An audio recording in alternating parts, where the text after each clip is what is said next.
कि जिसका बाप एक नहीं उसका गुरु एक नहीं। ये है इंसानियत। जिसका बाप एक होगा उसका गुरु एक होगा।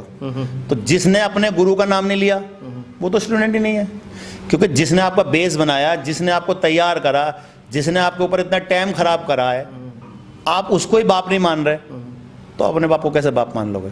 जो आजकल जो गुरु बने, लड़कों से ज़्यादा पैसे ले लेंगे, गलत सामान दे देंगे, बताएंगे नहीं उनको, पैसे चार्ज कर देंगे। भाई अगर तुम मुझसे कुछ पूछ रहे थे पैसे चार्ज करो, उसको बोल के लो।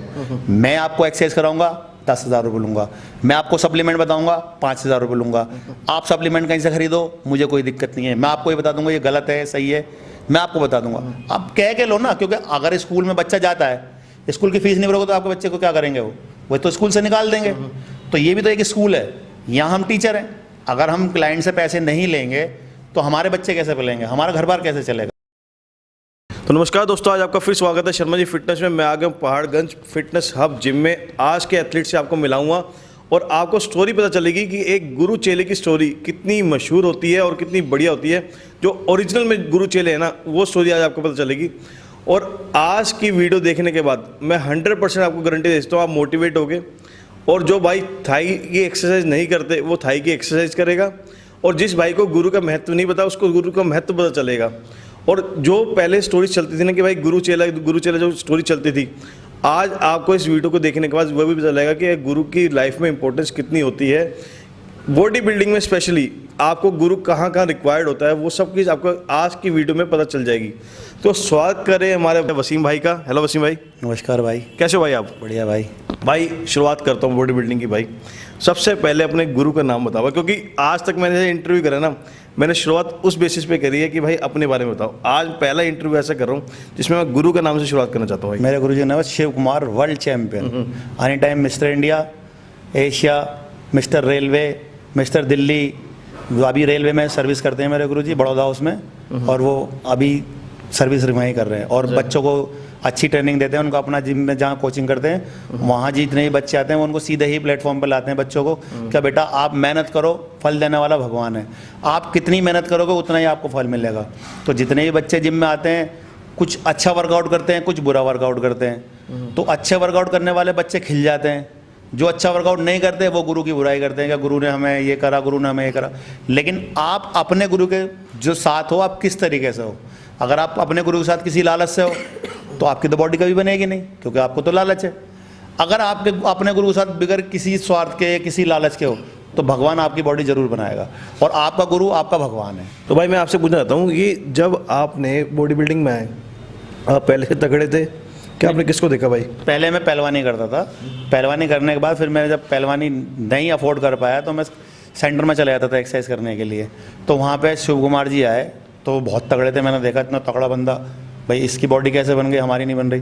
तो मैंने गुरु जी से बात की, तो वहाँ गुरु जी ने मुझे बताया पीपल महादेव में, हौस खाजी चौक पर पीपल महादेव है, वहाँ पे एक जिम होता था और नीचे खड़ा होता था।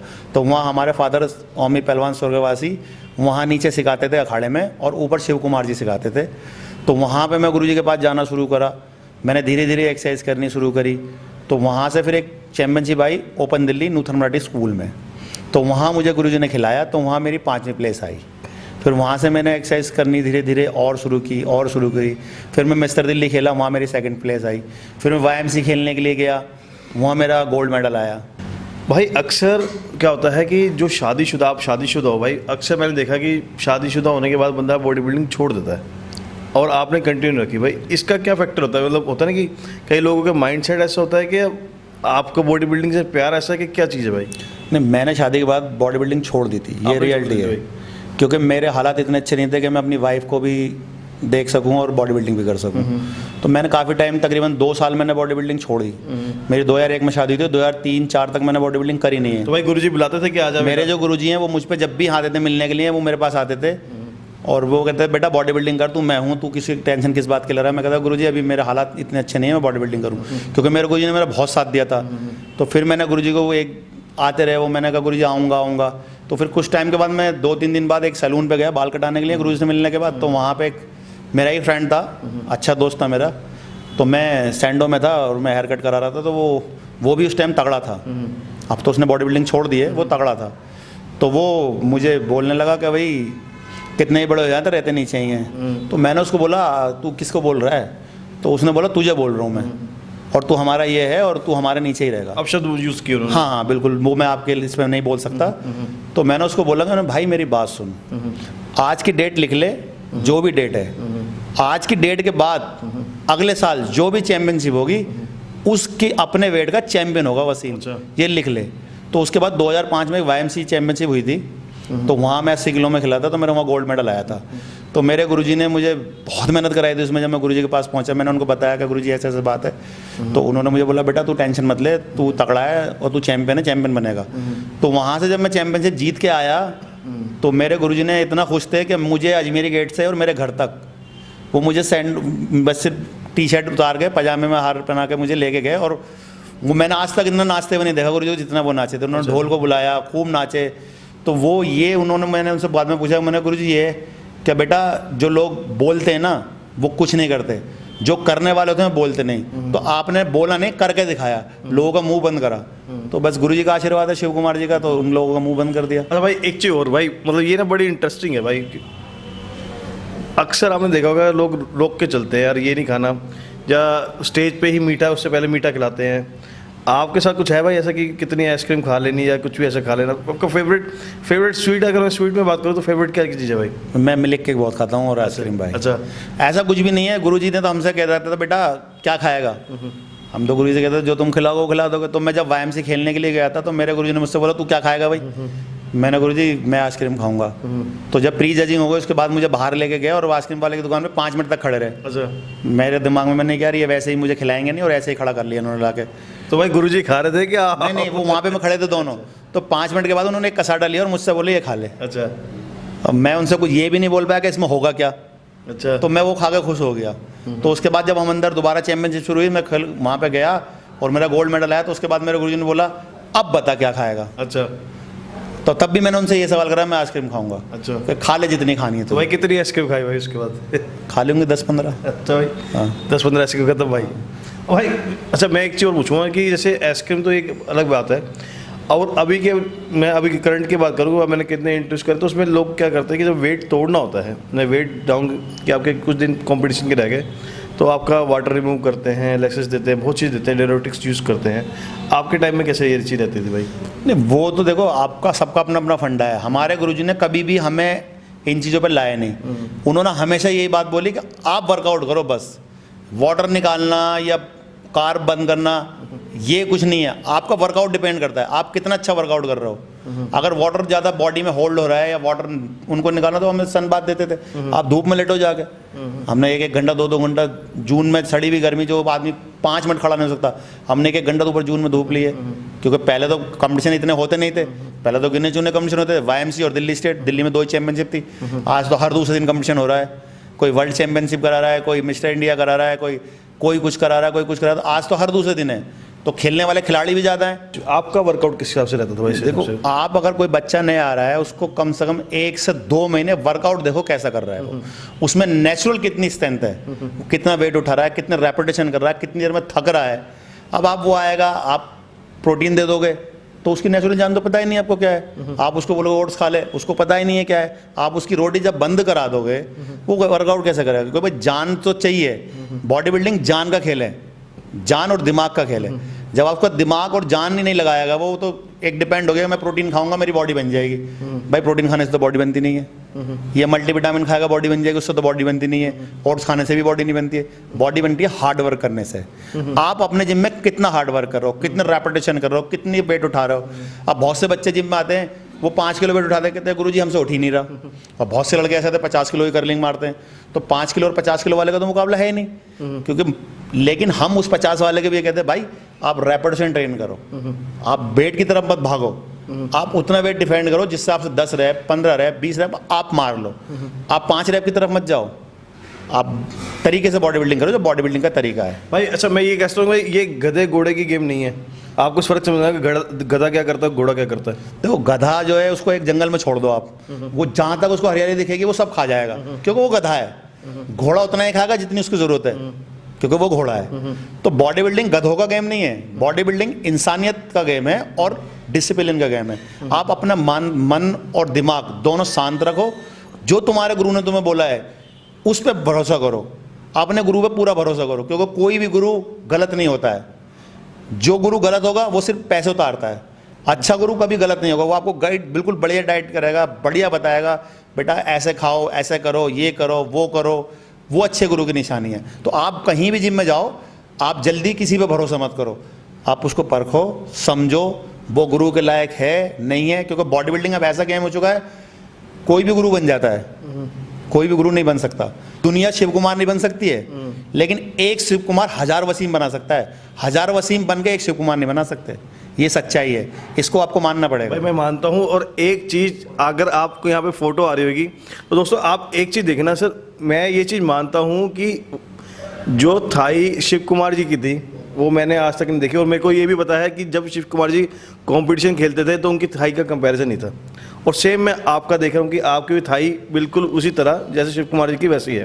भाई आप थाई के लिए क्या करते हो? पर लेग्स के लिए हम जिम में आते हैं, पहले अपना वार्म अप करते हैं थोड़ा सा, फिर एक्सटेंशन वगैरह करके। वार्म अप बताओ, क्योंकि ये जानना लोगों के लिए जरूरी है। और कई लोग, भाई ये रियलिटी बता रहा हूँ, आपने देखा पहले बॉडी बिल्डिंग आई थी, बॉडी बिल्डिंग के बाद अब ये मेन फिजिक आ गया जिसमें थाई को छुपा दिया है। और उसमें गेम में इतना मजा नहीं है जो पहले बॉडी बिल्डिंग में था। ये आप भी जानते हो, मैं भी जानता हूँ। मैं आपकी थाई देख के और शिव कुमार जी की थाई देख के, क्योंकि मेरे को याद है जब शिव कुमार जी खेलते थे तो थाई में उनका कंपैरिजन नहीं था, ये सब जानते हैं।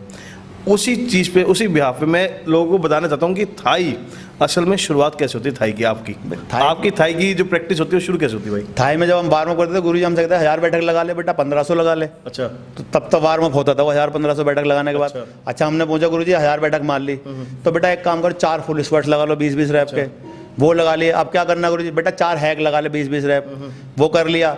उसके बाद गुरु जी अब क्या करना है? बेटा 2 एक्सटेंशन मार के आओ, एक्सटेंशन लगा ली। फिर गुरु जी अब क्या करना है? अब एक काम कर बेटा 4 फ्रंट स्क्वाट्स भी लगा ले। अब जब इतनी एक्सरसाइज करने के बाद जान नहीं बचती थी, अब हम गुरु जी के पास पहुंचते थे, हाँ गुरु जी बताना क्या करना है?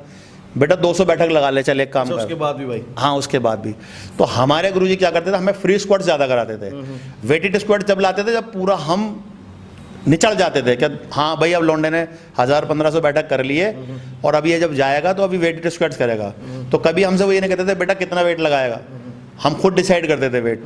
हमने पहले 100 मारना है या हमने 20 मारना है, वो डिसाइड हम करेंगे, क्योंकि वो गुरुजी रोड के नीचे नहीं होंगे, रोड के नीचे तो वसीम ही होगा, गुरुजी बताने के लिए बैठे हैं। तो वहाँ से जब हम ट्रेनिंग करते हैं, अब रेपुटेशन हम पे ट्रेन करना है, हम 20 मारे 25 मारे। मैं अगर लेग्स करता हूँ या मेरा बच्चा है शिव का, वो लेग्स करता है, तो मैं उसको इस तरीके से ट्रेन कराता हूँ, या मेरे गुरुजी भी शिवम को ट्रेनिंग कराते हैं। तो कि बेटा आपको जो वार्म अप कर लिया, पहले ही सेट में कम से कम 25 से 30 रेपिटेशन करने हैं और ऐसे ही 5 सेट लगाने हैं। आप वेट 10 किलो रखो या वेट 200 किलो रखो, यही उसको सिखाया और यही मैंने सिखाया। मेरे जो मेरे गुरुजी हैं शिव कुमार जी, उन्होंने मुझे सिखाया कि बेटा आपको जो रेपिटेशन करने हैं 20 करने हैं, वेट डिसाइड तू कर ले कितना करना है। यही मैंने शिवम को बताया कि बेटा मेरे पास जब वो बच्चा कभी आता है ट्रेनिंग करने के लिए गुरुजी का, वो मुझे अपने फादर की तरह ही समझता है, तो मैं उससे ही कहता हूँ कि बेटा तुझे 20 रेपिटेशन करने हैं, कम नहीं करने। तो हम वेट ऐसे डिसाइड करते, जैसे हमने पहले 50 किलो वेट लिया, 20 रेपिटेशन, 80 करा तो भी 20 मारेंगे, 100 करा तो भी 20 मारेंगे। अगर 120 पे जाएंगे या 150 पे जाएंगे तो रेपिटेशन 20 ही कर रहे हैं। रेपिटेशन में कंप्रोमाइज़ नहीं करना, क्योंकि बॉडी बिल्डिंग जो गेम है वो टेक्निक का गेम है, ना कि वेट उठाने का गेम है। वेट तो गधा उठाता है, जितना रख दो चलता रहेगा वो, तो टेक्निक है। तो लेग्स मैंने ऐसे ही बड़ी करी, हफ्ते में 3 दिन लेग्स ट्रेन करता हूँ मैं। अच्छा भाई। हाँ, और अगर मैं चैंपियनशिप खेलने के लिए जाऊँगा तो मैं हर रोज़ ट्रेन करता हूँ भाई। 3 से 4 घंटे, 2 घंटे, 1 घंटे कितनी देर चलता है वर्कआउट आपका? अगर मैं नॉर्मल कोई बॉडी पार्ट मार रहा हूँ तो 45 मिनट वर्कआउट करता हूँ। अगर मैं लेग्स कर रहा हूँ तो मैं 2 घंटे ट्रेन करता हूँ फिर लेग्स, अगर मुझे लेग्स करनी है तो इससे पहले नहीं हो पाएगी। भाई सेपरेशन के लिए भी कुछ होता है कि जैसे आपकी मैंने थाई देखी बिल्कुल सेपरेशन होती है, तो सेपरेशन के लिए कुछ अलग होता है कि ये जो चलता है वही वर्कआउट है? अलग भी कुछ नहीं होता, अलग कोई नहीं है। आपको डिपेंड ये करना है, अपने रेपिटेशन ट्रेन करना है, अलग कुछ नहीं है। कोई ऐसा नहीं है, कोई भगवान का जादू की झप्पी नहीं है जो आएगा आपकी थाई में घुसड़ के चला जाएगा कि हाँ आपकी बड़ी हो गई, आपके शार्पनेस ज़्यादा आ गई, ऐसा कुछ नहीं है। आपको जब गेम के हिसाब से लेग्स कर रहे हो आप ऑफ सीजन में हो तो आप 8-10 रैप करो, हैवी ट्रेन करो, 150 मारो, 200 मारो, 250 मारो, कोई दिक्कत नहीं है। जब आप अपने गेम के लिए जा रहे हो, आप सिर्फ अपने दिमाग में ये रखो कि मुझे 20 से 25 रेपिटेशन करने हैं और खींच के रेपिटेशन करने हैं। ऐसा नहीं कि मैं ढीला पड़ रहा हूँ भाई मैं 20 किलो वेट डालता हूँ, मैंने 50 रैप मार दिए, अगले 30 में मुझसे 10 भी नहीं लग रहे, तो वो तो फिर मैं गधा हूँ।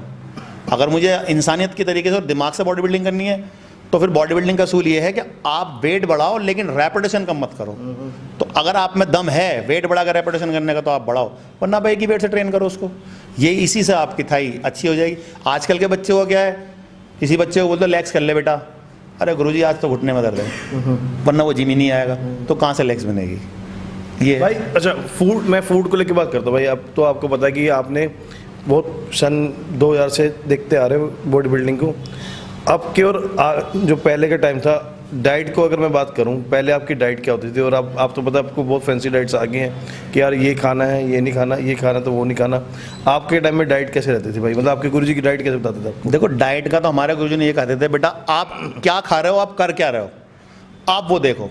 डाइट ये है, अगर मैं पूरी कचौड़ी खा रहा हूँ और मैं 20 मिनट 25 मिनट वर्कआउट कर रहा हूँ तो फिर पूरी और कचौड़ी की तरह ही बनूंगा। और मैं अंडे या चिकन या फिश लेके आ रहा हूँ या हेल्थी फ्रूट लेके आ रहा हूँ कोई, तो फिर वो उसी हिसाब से बॉडी बनेगी। क्योंकि मैं क्या है कि हम जब जिम में आते हैं हम सब भूल जाते हैं बाहर। अच्छा भाई, हमने जो खाया है सिर्फ वही दिमाग में रखते हैं कि इसको निकालना कैसे है। भाई अगर हमने कुछ भी मीट खा लिया, कौरमा खा लिया, बिरयानी खा ली या छोले भटूरे खा लिए, ठीक है खा लिए, अब खा लिए कोई बात नहीं, क्योंकि मन नहीं तोड़ सकते, हम भी इंसान हैं। अगर हम बॉडी बिल्डर हैं तो हम भी इंसान हैं। तो आप खाते हो भाई? हाँ हम सब खाते हैं। और ऐसा भी हुआ है भाई जब कंपटीशन के टाइम में आपने कौरमे भी खाए हुए भाई? हाँ हमारे गुरुजी, ये जो मेरे गुरुजी हैं शिव कुमार जी, अगर आप दिल्ली स्टेट खेल रहे हो और दिल्ली स्टेट से पहले आपकी कोई बड़ी चैंपियनशिप बाहर जाना है, आपको दिल्ली से बाहर फेडरेशन कप है, नॉर्थ इंडिया है, अगर आप खेलने के लिए जा रहे हो तो वो वहाँ पे गेम कराते हैं। और दिल्ली स्टेट में अगर 10 दिन का टाइम है तो वो 1 दिन का छूट देते हैं, जो तुम्हारा मन करे वो खाओ। मीठा, तला हुआ, चिकना, कोल्ड ड्रिंक, जो मर्जी खाओ, फिर वो कंट्रोल करा देते हैं। वो खुद भी ऐसे ही करते हैं। भाई अब हम शिवम को हम अगर कहीं बाहर खेलने के लिए भेजते हैं तो हम उसको भी छूट देते हैं 1 दिन, क्या बेटा तू आजा, जो तुझे खाना खा ले, अगली बार फिर कल से फिर कल की देखी जाएगी। अच्छा, यही हमारा तो ये फंडा है। कोई वो नहीं भाई कि हाँ जी इतना काब्स इतने वो इतने नहीं, हम इस चीज़ को नहीं जानते। हम तो भाई बहुत ओल्ड स्कूल, हाँ बिल्कुल ओल्ड स्कूल आदमी है। जो हमारे गुरु ने हमें बोल दिया वो पत्थर की लकीर है। हमारे गुरु ने हमें ये समझाया कि बेटा रोटी बंद करने से बॉडी नहीं बनती है और ज़्यादा रोटी खाने से भी बॉडी नहीं बनती है। क्योंकि अगर हम कार्ब लोड नहीं करेंगे बॉडी में तो वर्कआउट कैसे करेंगे। भाई वर्कआउट करने के लिए जान तो चाहिए, जब हमें जान होगी तभी तो हम वर्कआउट कर पाएंगे। ऐसा नहीं हमारे गुरु ने भाई एक चीज़ और जाननी है मुझे। अब ये तो हुई भाई आपकी बात जर्नी की, आपने शुरुआत की, आपने गुरु का बताया, आपके गुरु का एक होता है भाई गुरु चेले का रिश्ता। और आज के टाइम में अगर मैं बोलूँ वो प्रैक्टिकली भी देख भी रहा हूँ, इतने इंटरव्यूज करे वो प्रैक्टिकल मुझे दिखते भी नहीं कहीं जगह, क्योंकि कई इंटरव्यूज में लिए भी हैं और कई लोग अपने गुरु का नाम तक नहीं बोलते। भाई मैं आपसे जानना तो भाई गुरु चेले का रिश्ता शुरू कैसे हुआ? गुरु चेले का रिश्ता इस तरीके से शुरू हुआ कि जब मैं बॉडी बिल्डिंग करने के लिए गया था मैं कुछ भी नहीं था। तो मेरे जो गुरुजी हैं, एक प्रोटोजेन प्रोटीन आता था 2099 में, तो वो मेरे गुरुजी मुझे आधे रेट में देते थे। जैसे 100 रुपये का डब्बा तो 50 में देते थे, और वो 50 रुपये भी नहीं मांगते थे मुझसे, कहते बेटा तू खा ले। तो उन्होंने मेरे लिए बहुत सपोर्ट करी, जो मैं अपनी जान दे के भी उन एहसानों को नहीं उतार सकता, क्योंकि वो मेरे पे उतने एहसान हैं उनके। आज मैं जो भी हूँ, मेरा नाम है या मेरा घर बार है या मेरे पास कपड़े हैं, मोबाइल है, सब देन मेरे गुरुजी की है। बस वही मेरे पिता परमेश्वर वही है, सब कुछ उन्होंने दिया है मुझे, और मैं कुछ नहीं था। तो जब मैं वहाँ जाता था जिम में, तो हम पे पैसे नहीं होते थे, जिम की फीस देने के पैसे नहीं होते थे, तो गुरुजी बोलते थे मेरा भाई है, इससे फीस मत लेना। तो मेरे से कभी उन्होंने ये रिश्ता नहीं रखा, हमेशा मुझे अपने बच्चे की तरीके से ट्रीट करते हैं। और मुझे उन्होंने इतने अधिकार दे रखे हैं जो एक बाप अपने बेटे को ही देता है। तो मैं कभी उनके घर में जाने से या शिवम पे हक जगाने से या भाभी जी को कुछ बोलने से मैं कभी परहेज नहीं करता, क्योंकि मुझे उन्होंने ये बोला है कि तू मेरा बेटा है, जितना शिवम है मेरे लिए उतना ही तू है। तो मैं उनके साथ इतने टाइम से रहा हूँ, 20 साल, आज 22 साल हो गए मुझे उनके साथ। अगर उनको कोई फैमिली में कुछ दिक्कत होती है, मेरी फैमिली में कुछ दिक्कत होती है, तो हम दोनों पिता की तरीके से वो मुझे समझाते हैं कि बेटा ऐसा करना चाहिए, बेटा वैसा करना चाहिए।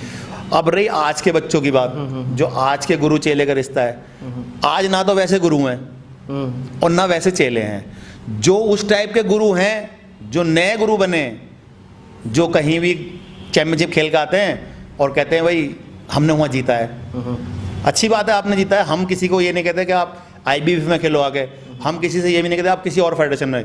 ये तो इंसान का अपना स्वार्थ होता है कि आपको अच्छी फेडरेशन के साथ जुड़ना है या किसी और फेडरेशन के साथ जुड़ना है, वो आपका अपना वो है बिहेवियर। जो अच्छे खिलाड़ी हैं वो IBF में ही खेलते हैं, क्योंकि IBF एक हमारी भारत सरकार से मान्यता है उसको, और IBF एक बड़ी फेडरेशन है। तो कुछ गुरु जो हैं वो क्या है कि वो पुराने जो गुरु हैं और जो नए बच्चे हैं, जो ईमानदार गुरु हैं, जो आजकल जो गुरु बने लड़कों से ज़्यादा पैसे ले लेंगे, गलत सामान दे देंगे, बताएंगे नहीं उनको, पैसे चार्ज कर देंगे। भाई अगर तुम मुझसे कुछ पूछ रहे थे पैसे चार्ज करो, उसको बोल के लो। मैं आपको एक्सरसाइज कराऊंगा 10,000 रुपये लूँगा, मैं आपको सप्लीमेंट बताऊंगा 5,000 रुपये लूँगा। आप सप्लीमेंट कहीं से खरीदो, मुझे कोई दिक्कत नहीं है, मैं आपको ये बता दूंगा ये गलत है सही है, मैं आपको बता दूंगा। आप कह के लो ना, क्योंकि अगर स्कूल में बच्चा जाता है, स्कूल की फीस नहीं भरोगे तो आपके बच्चे को क्या करेंगे, वो तो स्कूल से निकाल देंगे। तो ये भी तो एक स्कूल है, यहाँ हम टीचर हैं। अगर हम क्लाइंट से पैसे नहीं लेंगे तो हमारे बच्चे कैसे पलेंगे, हमारा घर बार कैसे चलेगा। तो आप ईमानदारी से लो, किसी के साथ चीट मत करो। आप एक बंदा चीट करता है 100 जिम बदनाम हो जाते हैं। तो वो गुरु चेला, तो आज के जो चीटर गुरु हैं जो गलत करते हैं उन्होंने बदनाम करा है। तो सब शिव कुमार नहीं बन सकते, शिव कुमार ही है। तो अब अगर किसी को शिव कुमार बनना है तो उनके नक्शे कदम पर चलना पड़ेगा उनको। भाई ये शिव कुमार वाली आपने बात करी, मैं एक चीज़ और बोलना चाहूँगा भाई कि मैंने इंटरव्यूज बहुत करे और मेरे को बाद में बोलते भाई वो उनके शिष्य रह चुके। भाई आपके हिसाब से, आपने तो मेरे शुरू से साथ रहे हो, एट द एज ऑफ 12 आपने उनसे जुड़ गए थे और अभी तक, और ये 42 के हो चुके हैं, 41-42 के, आप 40 के पार हो चुके हो, मतलब 20 साल दे चुके हो आप उनको अपनी ज़िंदगी के। आपने तो भाई कितने चेले देखे होंगे, उनके कितने चेले हैं? देखो मेरी अपनी सोच ये है, क्या ये देसी भाषा में बोलूँ तो आपका चैनल पर किसी को बुरा ना लग जाए, मैं देसी आदमी हूँ, देसी भाषा में बोलूँगा। मेरा कहने का ये मतलब ये होता है कि जिसका बाप एक नहीं उसका गुरु एक नहीं। ये है इंसानियत। जिसका बाप एक होगा उसका गुरु एक होगा। तो जिसने अपने गुरु का नाम नहीं लिया वो तो स्टूडेंट ही नहीं है, क्योंकि जिसने आपका बेस बनाया, जिसने आपको तैयार करा, जिसने आपके ऊपर इतना टाइम खराब करा है, आप उसको ही बाप नहीं मान रहे तो अपने बाप को कैसे बाप मान लोगे। भाई अपना गुरु का सम्मान नहीं करोगे तो आपको इज्जत नहीं मिलेगी। आपको इज्जत जब मिलेगी जब आप अपने गुरु का सम्मान करोगे, वरना कल कोई लड़का ऐसा आएगा जो आपसे तैयार होगा, चैंपियन भी बनेगा, सब कुछ करेगा, लेकिन वो आपको गुरु नहीं बोलेगा। तो जैसी करनी वैसी भरनी है ही है, आपको गुरु को तो प्रमोट करना पड़ेगा। भाई वसीम भाई ने बहुत अच्छी बात बोली कि जैसे सुई के कांटे 12 पे होते तो द्वारा घूम के भी 12 पे आते हैं, उसी तरह आपकी ज़िंदगी में जो चीज़ आप किसी और का कर रहे हो वो भी आपके साथ हो सकती है। उस चीज़ को मद्देनजर रखते हुए सही काम करो, नेक रहो, अच्छे रहो। और बॉडी बिल्डिंग अगर आपको किसी को समझ नहीं है ना तो भाई शिव कुमार जी से आके मिलो, आपको सच में बता कि बॉडी बिल्डिंग होती क्या है। और मैंने ये ज़्यादातर एक मैसेज जरूर दूंगा कि आपको कुछ कहते हैं ना, सोना देखना है, असली सोना देखना है तो एक बार आके देख लो, बॉडी बिल्डिंग मतलब समझ आ जाएगी और मज़ा आ जाएगा। तो भाई आपके टाइम के अगर मैं कुछ बोलूँ कि हाँ जी, जो चुनिंदा एथलीट अगर आपको याद हो जो आपके साथ खेलते थे, और वो भी अगर आपका इंटरव्यू देख रहे हैं, अगर उनका नाम बताओ भाई। एक मोहम्मद अशरफ हैं, वो भी हमारे गुरुजी के शिष्य हैं। और बॉबी भाई हैं, इकराम भाई, वो भी मेरे साथ के बॉडी बिल्डर हैं। अतुल भाई हैं, वो भी मेरे साथ के बॉडी बिल्डर हैं। अमन है, वो भी मेरे साथ के बॉडी बिल्डर हैं। नितिन सागवान है, वो भी मेरे साथ के बॉडी बिल्डर हैं। कब्बर है लड़का, सुनील भाई का चेला, वो भी मेरे साथ का ही बॉडी बिल्डर है। अरुण भाई, अरुण शौकीन, वो भी मेरे साथ के बॉडी बिल्डर हैं। एक भाई अरुण भाई हैं, कोटला में रहते हैं, वो भी अरुण कुमार, वो भी मेरे साथ के बॉडी बिल्डर हैं।